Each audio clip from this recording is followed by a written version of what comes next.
এর নবীর উম্মতের দল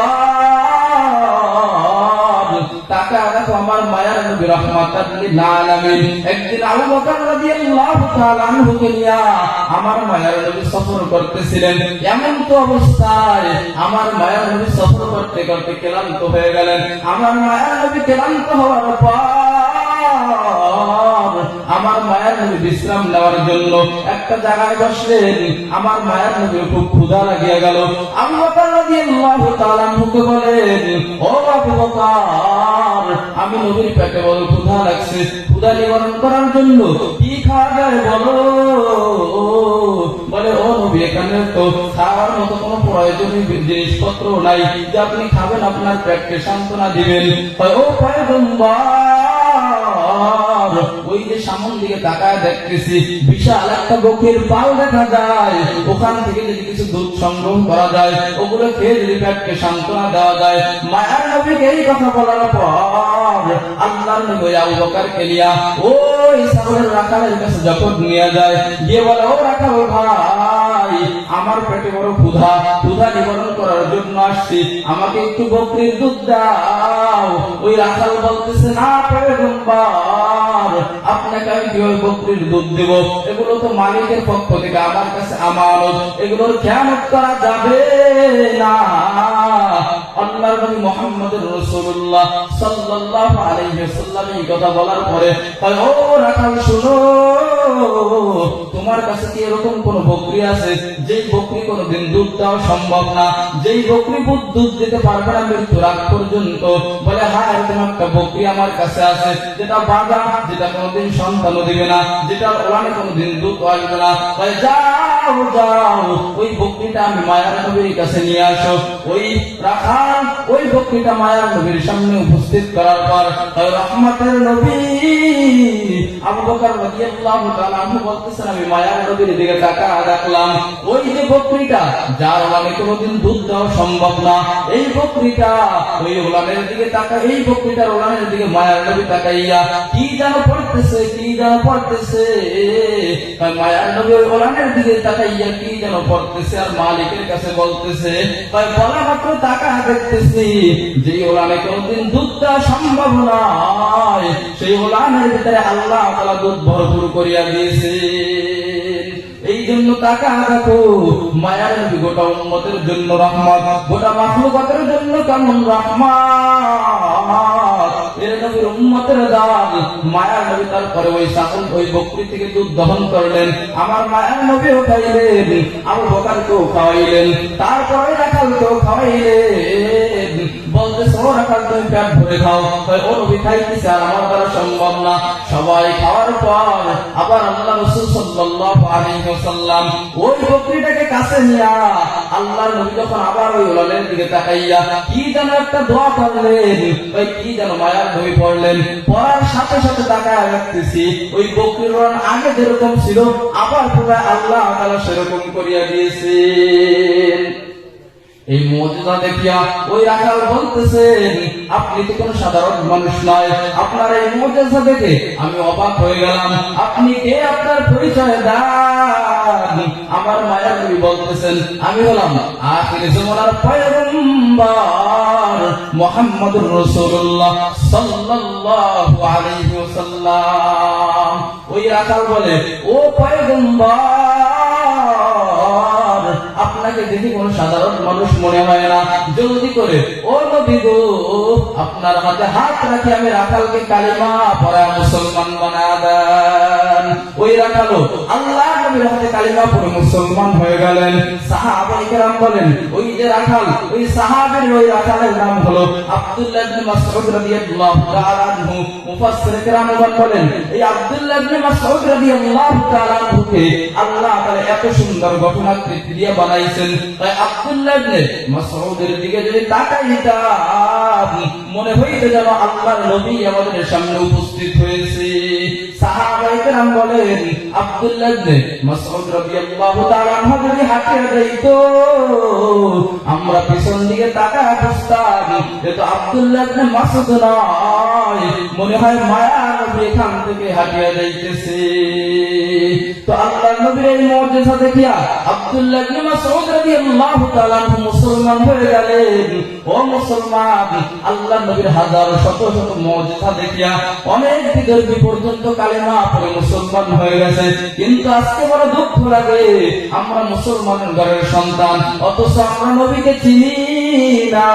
আমরা আজকে নবীর সুন্নাত তরিকায় চলি না, আমরা আজকে নবীকে গালি দেই, রাসূলের সুন্নাতের আদর্শ আজকে আমাদের পছন্দ হয় না। এ নবীর উম্মতের দাদ, ওই দুনিয়ার জমিনে সাহাবায়ে কেরাম তো এমনি দামি হয় নাই। দামি হওয়ার পেছনে একমাত্র কারণ মায়ার নবীর ইত্তেবা করিয়াছে। মায়ার নবীর যথাযথ ইত্তেবা করার কারণে আল্লাহ তাআলা দুনিয়ার জমিনে 10 জন সাহাবীকে জান্নাতের সার্টিফিকেট দান করেছেন। ওই জান্নাতের সার্টিফিকেট প্রাপ্ত সাহাবী তারাও তো জাহান্নামের আগুনের ভয়ে কান্না করে, অথচ তাকা দেখো আজকে আমাদের অন্তরটা বড় গুনাহ আর গুনাহ। ওই গুনাহ নিয়েও তো কত হাসি ঠাট্টা করতেছি। আমাদের কলবের ভিতরে কোনো মালিকের ভয় নাই। আমাদের কলবে যদি আল্লাহর ভয় থাকতো তাহলে হাসি ঠাট্টা তো দূরের কথা, সদা সর্বদা সাহাবায়ে কেরামের মতো আমাদের দিলকে বিনয় করে আল্লাহর দরবারে কান্না করতাম। ও মুসলমান, টাকা দেখো এই 10 জন সাহাবীর ভিতরে একজন সাহাবী হযরত ওমর রাদিয়াল্লাহু তাআলা আনহু, আল্লাহ তাআলা তাকে জান্নাতের সার্টিফিকেট দান করেছেন। যে ওমর ছিল একজন জাহান্নামের আসামি, অথচ টাকা দেখো আল্লাহ তাআলা হযরত ওমরকে জান্নাতের সার্টিফিকেট দান করেছেন। এই ওমর রাদিয়াল্লাহু তাআলা আনহু সারা রমজান মাস ইবাদত করছে, নফল ইবাদত করছে, তারাবি নামাজগুলো পড়ছে, রোজা রাখছে, কোরআন খতম করছে, কত ইবাদত করছে। কিন্তু ঈদের দিন যখন সবার সামনে এসে উপস্থিত হইল, সবাই আনন্দ করতেছে, কিন্তু হযরত ওমর রাদিয়াল্লাহু তাআলা আনহু একজন জান্নাতের সার্টিফিকেট প্রাপ্ত সাহাবী, এই হযরত ওমর রাদিয়াল্লাহু তাআলা আনহু ঈদের দিন কোন আনন্দ ফুর্তি করে না।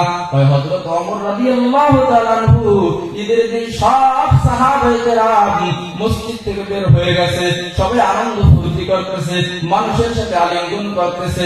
কিন্তু টাকা দেখি হযরত ওমর রাদিয়াল্লাহু তাআলা আনহু ঈদের দিন সবাই মসজিদ থেকে বের হয়ে গেছে, কিন্তু একজন জান্নাতের সার্টিফিকেট প্রাপ্ত সাহাবী হযরত ওমর রাদিয়াল্লাহু তাআলা আনহু, হযরত ওমর রাদিয়াল্লাহু তাআলা আনহু মসজিদের দরজা তালা বন্ধ করে একা একা মাওলার দরবারে কান্না করতেছে। আল্লাহর নবীর সাহাবী আবু বকর রাদিয়াল্লাহু তাআলা আনহু জিজ্ঞেস করলেন, ও ভাই ওমর, আজকে ঈদের দিন সবাই আনন্দ ফুর্তি করবে, তুমি কেন কান্না করতেছো বলো?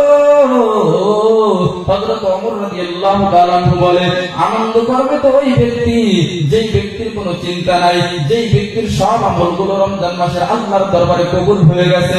এর নবীর উম্মতের দাদ, আমাদের সামনেও তো কিছুদিন আগে থেকে আমাদের সামনে থেকে রমজান বিদায় নিয়ে গেছে, কিন্তু সাহাবায়ে কেরামের সামনে থেকে যদি রমজান বিদায় নেওয়া যাইতো, ওই সাহাবায়ে কেরাম ওই রমজান মাসের জন্য বড় আফসোস করত। যেমনি ভাবে হযরত ওমর তাকে আবু বকর রাদিয়াল্লাহু তাআলা আনহু জিজ্ঞেস করলেন, ও ভাই ওমর, আজকে আনন্দ ফুর্তি করবা, কেন এবার তুমি কান্না করতেছো? বলে, ও ভাই আবু বকর, শুনো, আমি কিভাবে আনন্দ ফুর্তি করব? আমার আমল আল্লাহর দরবারে কবুল হয়েছে কিনা, আমি কোরআন তেলাওয়াত করছি, আল্লাহর দরবারে কবুল হয়েছে কিনা, আমি নফল নামাজ পড়ছি, আল্লাহর দরবারে কবুল হয়েছে কিনা, এই নিয়ে আমার বড় চিন্তা। এই জন্য আমি আনন্দ ফুর্তি করতে যাই না।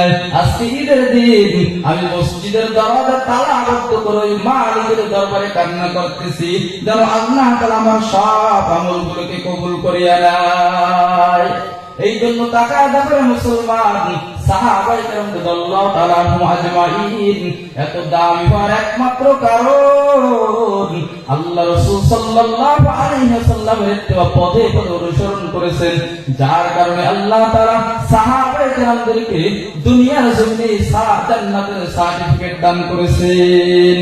ও নবীর উম্মতের দল, যেই কথা বলতেছিলাম যে মায়ার নবী আমার গোটা জগৎবাসীর জন্য কেমন রহমত, আমার নবী একটা গাছের জন্য বড় রহমত, আমার নবী একটা হিংস্র প্রাণীর জন্য রহমত। নুজহাতুল মাজালিস নামক কিতাবের ভিতরে ঘটনা আসছে যে একটা পিপীলিকা মালিকের দরবারে কান্না করে আর বলো, মালিক,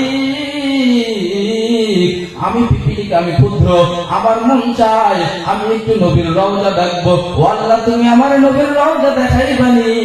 আল্লাহ তাআলা পিপীলিকার কান্না কবুল করিয়া বলতেছে, ও আরবের কবুতর, যাও যাও, ওই যে টাকা দেখো অমুক স্থানে অমুক গর্তের তীরে একটা পিপীলিকা কান্না করতেছে, যাও যাও, ওই পিপীলিকাকে তোমার পায়ের সাথে বাজাইয়া পুরো মক্কা মদিনার জমিন ঘুরাইয়া আমার মায়ার নবীর রওজা ঘুরা ঘুরা ঘুরা ঘুরা দেখা দাও।